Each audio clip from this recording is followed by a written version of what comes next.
money, you know what it.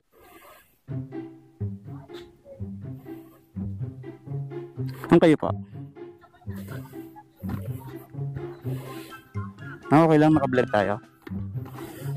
Okay lang, mama ko na po. Ayan. Saan po ang rampa natin? Ay, wow! Okay, taga. Ang asawa nito. Ayan. Ayan. Hala, ang galing. Ayan, yan. Medyo tago natin. Okay na kayo dyan? Okay na kayo? Okay na po. Okay, let's get it on. Saan tayo pupunta, ma'am? Sa Conrad po. Conrad? Kainan po ba yun, ma'am? Ano po, para po siyang mall na katabi ng bongga. Oh. Ano, event po ba yan? Ano, manonood lang po ako ng sine. Ganon. Uy, may ka-date si Matt, ma'am. Sana all. Wala ko. So, lonely pala si Matt. Kuya, walang ganyan. Seryoso, wala kang ka-date niyan? Wala. Hindi ako naniniwala. Kuya!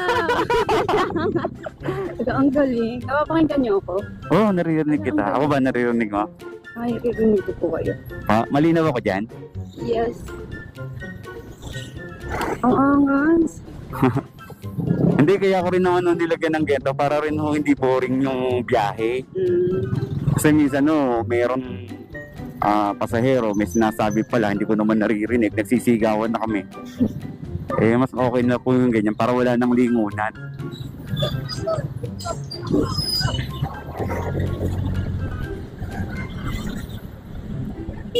Ay, pangit ng busina.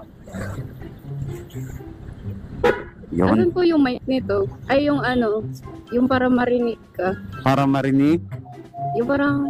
Yung speaker sa tenga? Oo. Andiyan, naka-hide lang sa loob. Ay, Sa bawat sa bawat naka-fix na lapit sa tenga.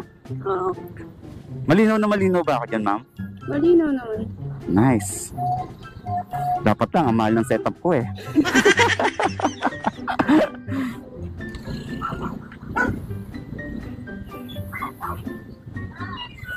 Yun. Overtake tayo kay sir. Sir, pa-overtake.